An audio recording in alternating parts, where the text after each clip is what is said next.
My husband drowned 9 months ago. This morning I watched him order a large double-double at the Tim Hortons on Dundas Street.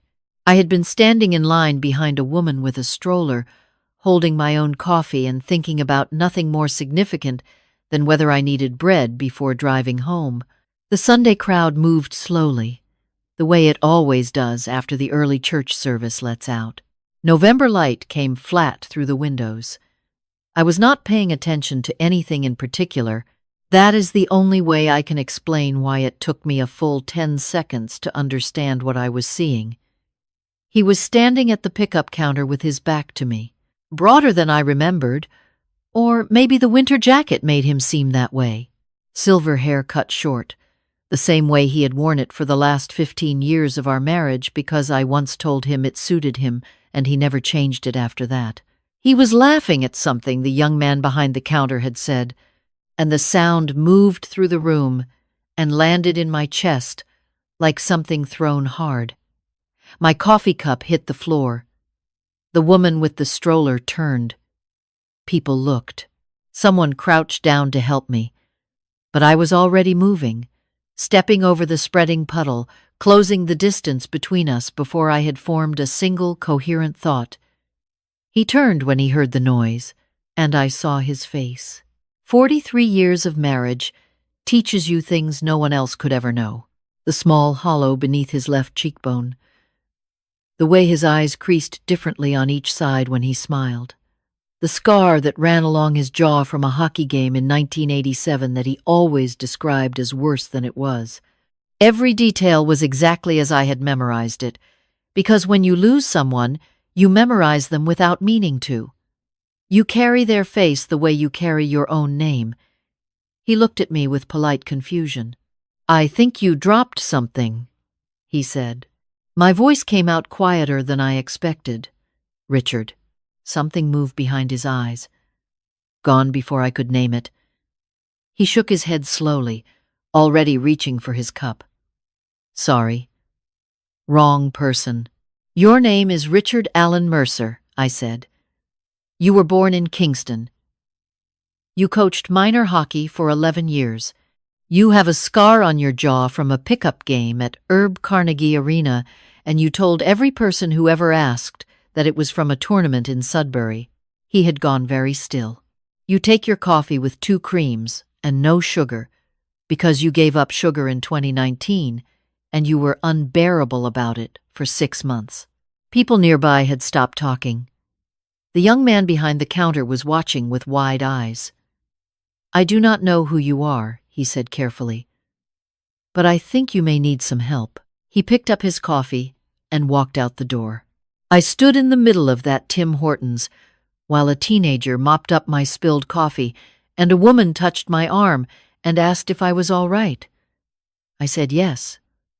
I do not know why I said yes. I was not all right.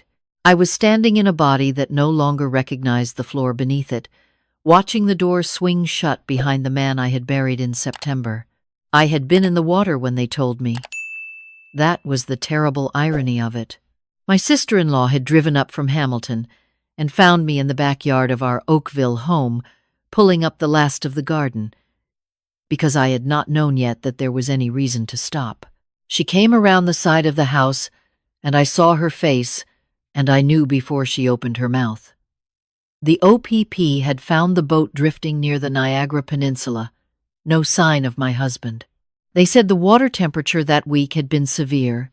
They said recovery was unlikely. I had sat in the garden with my hands full of dead marigold stems, while my sister-in-law held my shoulders, and the September sky went on being blue. The funeral was a memorial. No body. The congregation of the church we attended for 27 years filled every pew. My daughter came from Vancouver. My son-in-law gave a reading. There were flowers everywhere, and a framed photograph of Richard on the dock of the cottage he had loved. And I had stood in front of it for a long time, thinking he looked more alive in that picture than most people did in person. 9 months of grief.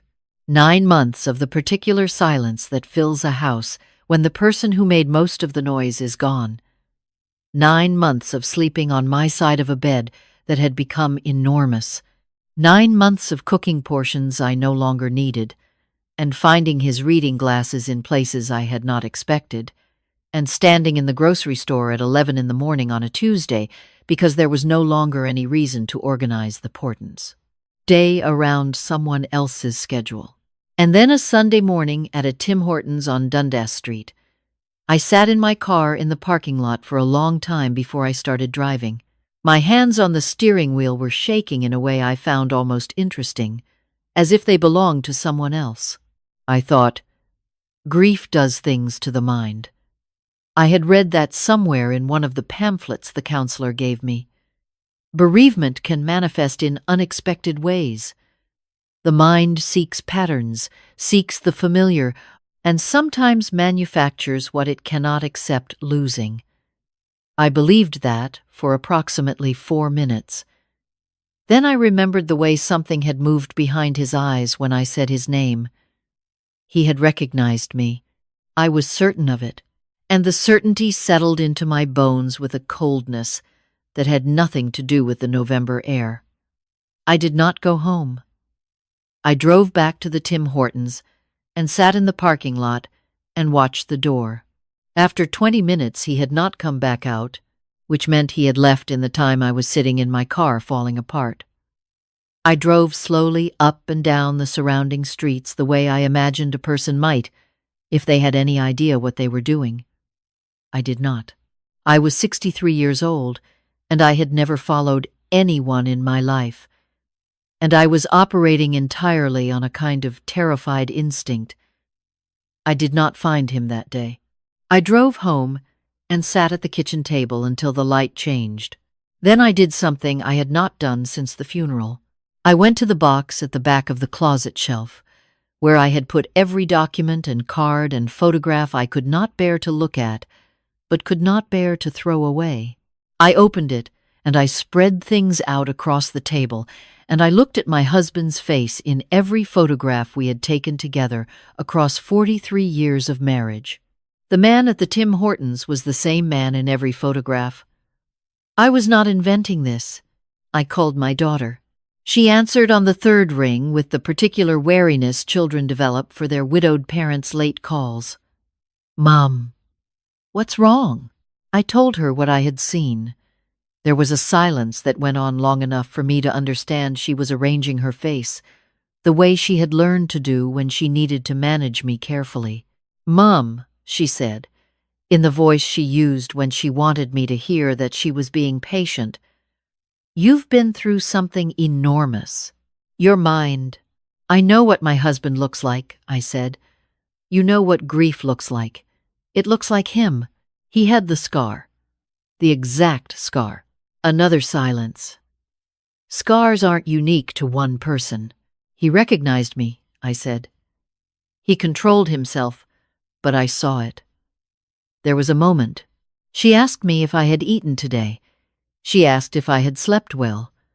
She told me she loved me, and she told me to call Dr. Farrow first thing Monday morning, and we said good night. I hung up and sat in the kitchen until 2 in the morning. I went back to Dundas Street every day that week. Different times, different coffee in my hand, so I would not look like a woman who was searching for her dead husband. On the 4th day, I saw him. He was coming out of a dry cleaner 3 doors down from the Tim Hortons, a garment bag over his shoulder, car keys already in his hand. I had parked facing the street on a Thursday afternoon, pretending to look at my phone, and when I looked up, he was simply there, crossing the sidewalk in front of me. He drove a dark blue Subaru, the kind you see 10 of in any given hour in southern Ontario. I memorized the plate number the way I had once memorized exam schedules and my children's vaccination dates, automatically and without deciding to. I followed him. I stayed far enough back to be inconspicuous, which meant I almost lost him twice. He drove north on a residential street, then turned into a neighborhood I did not know well, modest detached houses with mature trees and recycling bins at the curb. He pulled into the driveway of a gray brick house. When he got out of the car, the front door opened, and a woman stepped onto the porch. She was perhaps 10 years younger than me. She smiled when she saw him. It was not a polite smile. A boy of about 12 ran past her and took the garment bag from my husband's hand, and my husband tousled the boy's hair with the easy familiarity of someone who had done it 1,000 times. I sat parked half a block away and watched my dead husband go inside another family's house and close the door behind him. I drove home. I did not cry until I was in my own driveway, and then I cried until my chest hurt, and then I stopped because crying was not going to tell me anything I needed to know. I needed to know what had happened to my husband. I needed to know who was buried under his name in the cemetery in Oakville. I needed to know who had known and who had helped and how long any of this had been true. The next morning, I called a firm I found through the Law Society of Ontario's referral service. The woman who answered told me they had a licensed private investigator on staff. I made an appointment, and I drove downtown, and I sat across from a man in his 50s with careful eyes, and I told him everything. Not the grief, not the 43 years, the facts. The Tim Hortons, the plate number, the gray brick house, the photographs on my phone that I had taken from the car. He looked at the photos for a long time. "If what you're describing is accurate," he said, "this isn't just a domestic matter. Faking your own death in Canada is a serious criminal offense. There's also the question of how it was arranged." He leaned back. "I'll need some time and I'll need a retainer." I told him the number was fine. I wrote the check without hesitating. I had managed our finances for 43 years. I knew what we had and I knew where it was. And in that moment I was grateful for every financial statement I had ever insisted on understanding. I went home and I began my own accounting. For the first time since the funeral, I sat down with the files my husband had kept in the bottom drawer of his desk, the ones his sister had helped me organize in the weeks after the memorial when I had been in no condition to do it myself. She had told me everything was in order. She had told me the RRSP accounts were consolidated, and the investment portfolio was simple, and there was no reason to worry. That Richard had always been careful with money, and I would be taken care of. I had believed her because she was my sister-in-law, because she had wept at the memorial, because she had held my hand at the graveside and told me he had loved me more than anything. What I found in that drawer was not what she had described. There were 2 sets of account statements. I had not seen this before because she had organized the files and I had not looked closely. The first set matched what I knew the joint accounts, the TFSA, the RRSP in both our names. The second set was different. Investment accounts in my husband's name alone opened 6 years ago. A numbered company incorporated in Ontario. A property tax notice for an address in Waterloo that was not a property I knew we owned. I sat at his desk for 4 hours. By the time I stood up, my back ached and I had taken 12 pages of notes. My husband had been conducting a parallel financial life for at least 6 years. The numbered company appeared to be connected to his contracting business, but the billing patterns were irregular in ways I could not fully parse. The investment accounts held significantly more than I had understood us to have. And the Waterloo property was registered in his name, and the name of a woman I did not recognize. I thought about his sister telling me everything was in order. I thought about her careful hands sorting those files into neat stacks, while I sat in the other room unable to drink the tea people kept bringing me. I called my daughter again that night. This time I did not lead with what I had seen at Tim Hortons. I told her about the files. There was a different quality to her silence this time. "Are you sure?" she said. "I have the statements in front of me." "Mum," her voice had changed, "I need to tell you something." The story she told me came out in pieces, stopping and starting, punctuated by the kind of quiet crying that people do when they have been holding something for a long time and are relieved to finally let it go. She had found out 8 months ago, not long after the memorial. She had been going through her own paperwork and discovered that her father had been a co-signatory on an investment account she had not known existed. She had called her father's sister to ask about it. Her aunt had told her not to worry, had told her it was administrative, a formality, something to do with the estate. Had told her the important thing was that her mother was being taken care of. Had told her to say nothing, because the grief of knowing would be worse than the grief of not knowing. My daughter had been carrying this for 8 months. 8 months of Sunday calls with me, asking how I was sleeping, whether I had been out of the house, whether I needed her to come home. 8 months of knowing something and saying nothing because a woman she trusted had told her silence was kindness. "I'm sorry, Mum," she said. "I'm so sorry. I should have told you." "Yes," I said. "You should have." There was a long silence. I let it sit. "What are you going to do?" she asked. "I'm going to finish what I started," I said. The investigator called me 11 days after I had retained him. He asked me to come to his office and to bring the financial documents I had found. When I arrived, there was a folder on his desk that was considerably thicker than I had expected. He walked me through it methodically.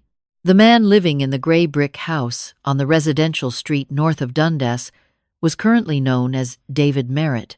He had acquired this identity through documents that his investigator had traced to a source that the investigator declined to specify precisely, but described, with a careful choice of words, as the kind of arrangement that becomes possible when someone has enough money and enough time to plan. The documents were convincing enough to have passed standard checks for several purposes, including a lease agreement, a vehicle registration, and enrollment of a child who appeared to be his biological grandchild in a local school. The woman was named Sandra. She and my husband had been together for 14 years. I looked at that number for a moment. 14 years. Our youngest was 29. He had begun this when our youngest was 15. The numbered company had been used to redirect revenue from legitimate contracting jobs through accounts that were not visible to our joint finances. The Canada Revenue Agency, the investigator said carefully, would likely have significant interest in the particulars of those arrangements. And then the last section of the folder. Telephone records, going back 14 months before the accident, between my husband's cell phone and 2 numbers.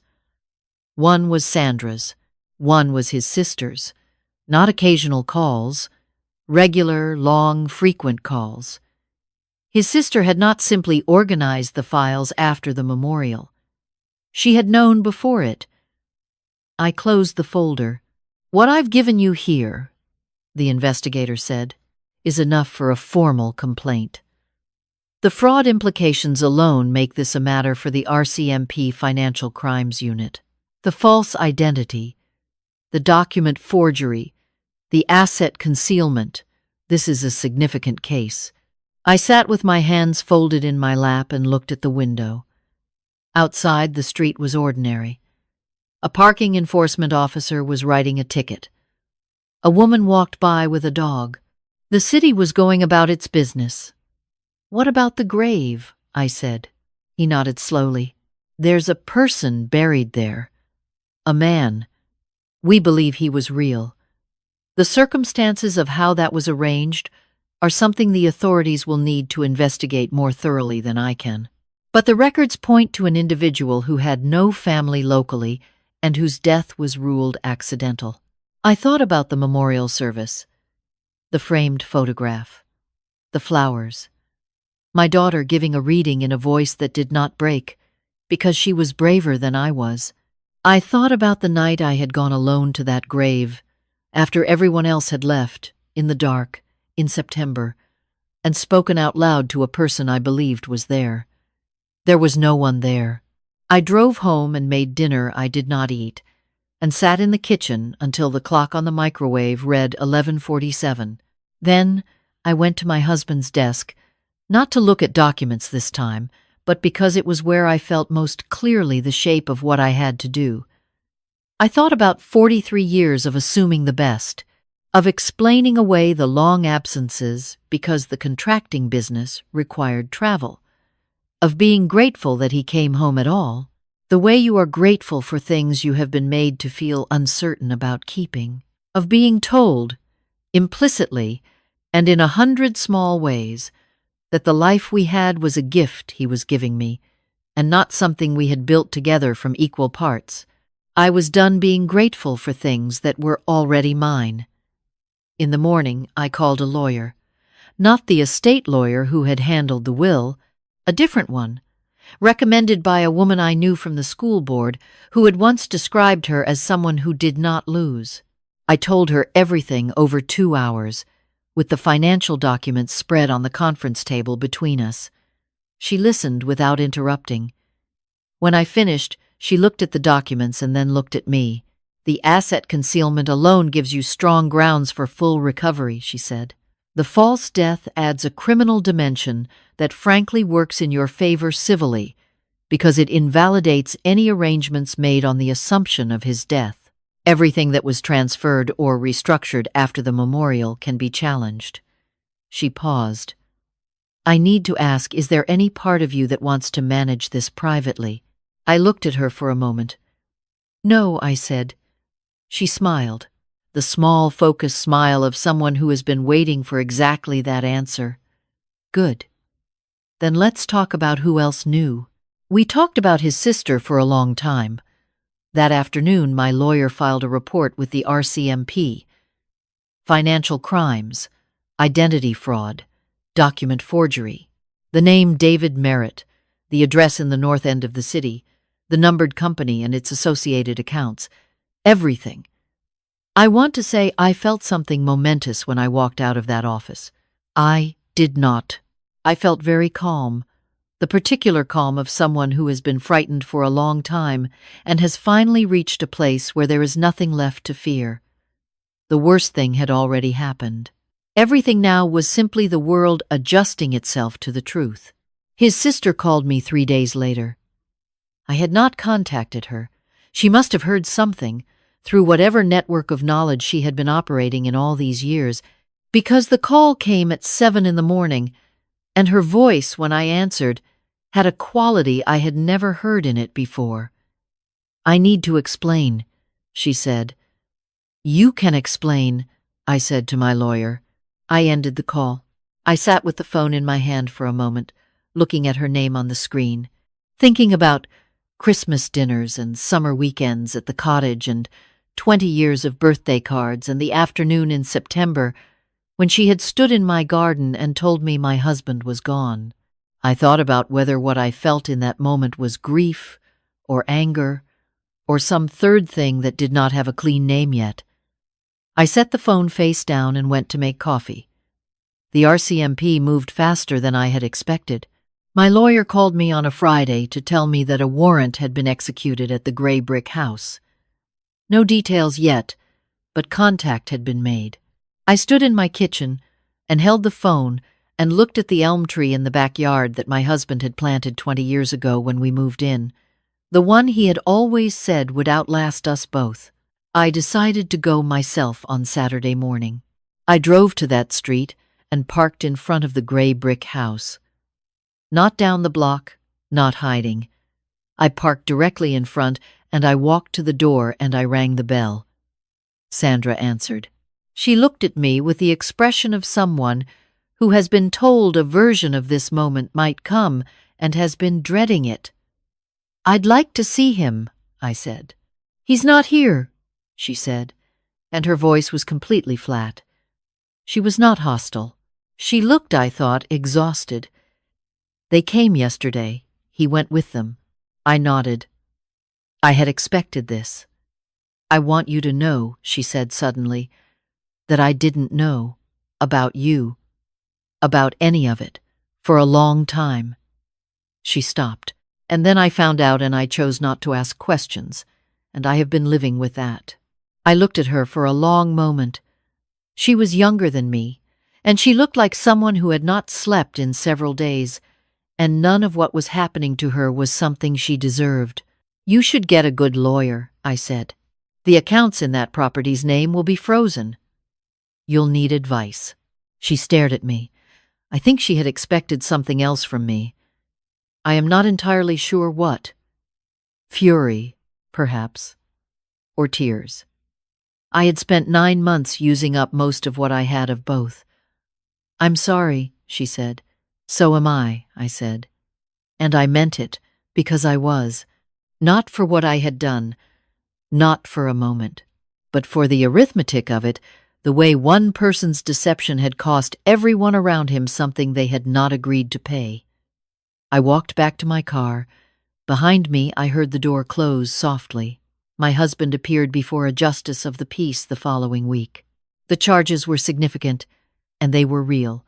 Fraud over $5,000, identity fraud, forgery, and a separate referral to the CRA for tax-related matters that would take considerably longer to resolve.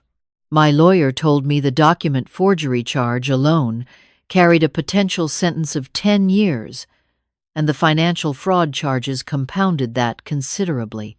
His sister was charged with fraud and breach of trust as a secondary party.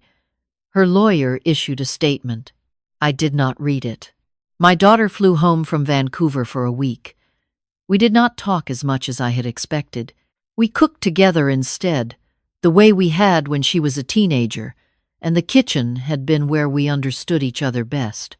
On her last evening, she sat across from me at the table where I had spread all those documents in the middle of the night, and she said, "Mum, I'm sorry I didn't tell you sooner." "I know," I said. "I thought I was protecting you." "I know that too." She looked at her hands. Was I wrong? I thought about it honestly. "You were wrong to stay silent," I said, "but you were trying to do what you thought was right. Those aren't the same thing, and they're not nothing." She looked up. I reached across the table and put my hand over hers, and we sat like that for a while, the two of us in the kitchen of the house I had lived in for 20 years, the elm tree dark against the window, the clock on the microwave reading the ordinary time. The legal process moved forward without my husband's cooperation, which is how it tends to go when the evidence is extensive and the person at the center of it no longer has a false identity to hide behind. The accounts under the name David Merritt were frozen. The numbered company was dissolved under court order.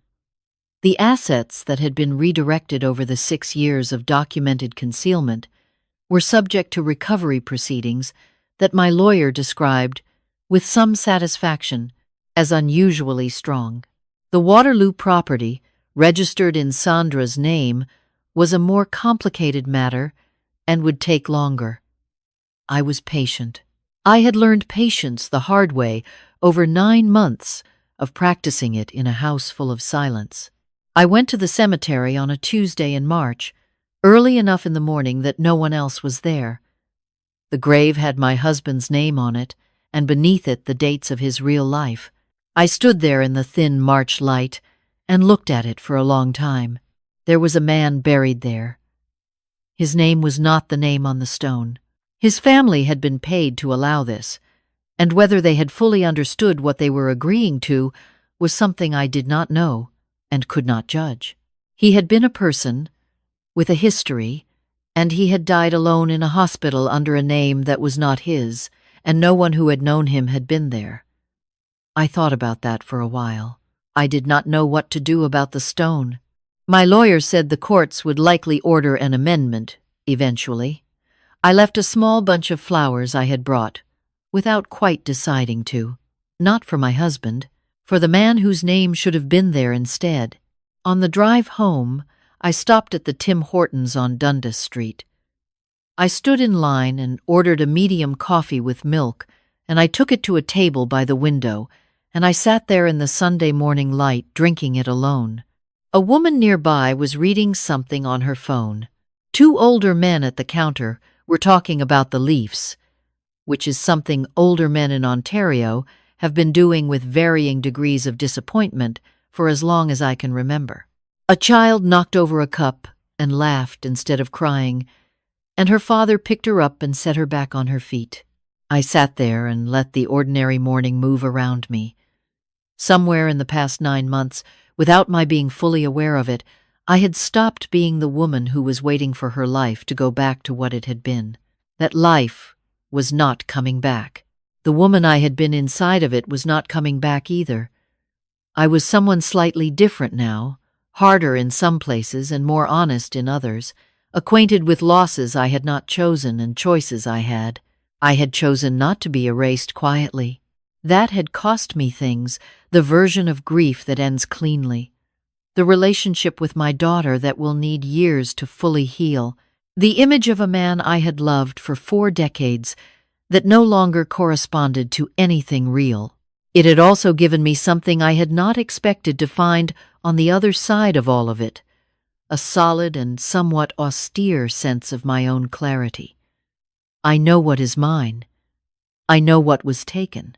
I know the difference now between loyalty and self-abandonment, and I know which one I spent too many years calling love. I finished my coffee and drove home to my house and the elm tree that would outlast us both. I let myself in through the front door and stood in the hallway for a moment, listening to the house, which was quiet in a way I had mostly made peace with. I had things to do. The garden needed planning for spring. There was a trip to Prince Edward Island I had been thinking about since November, and had finally decided to stop only thinking about. There were phone calls I had not returned, and a few I was glad I had not returned, and at least one I wanted to make. I hung up my coat and went to make another coffee and began the work of the day.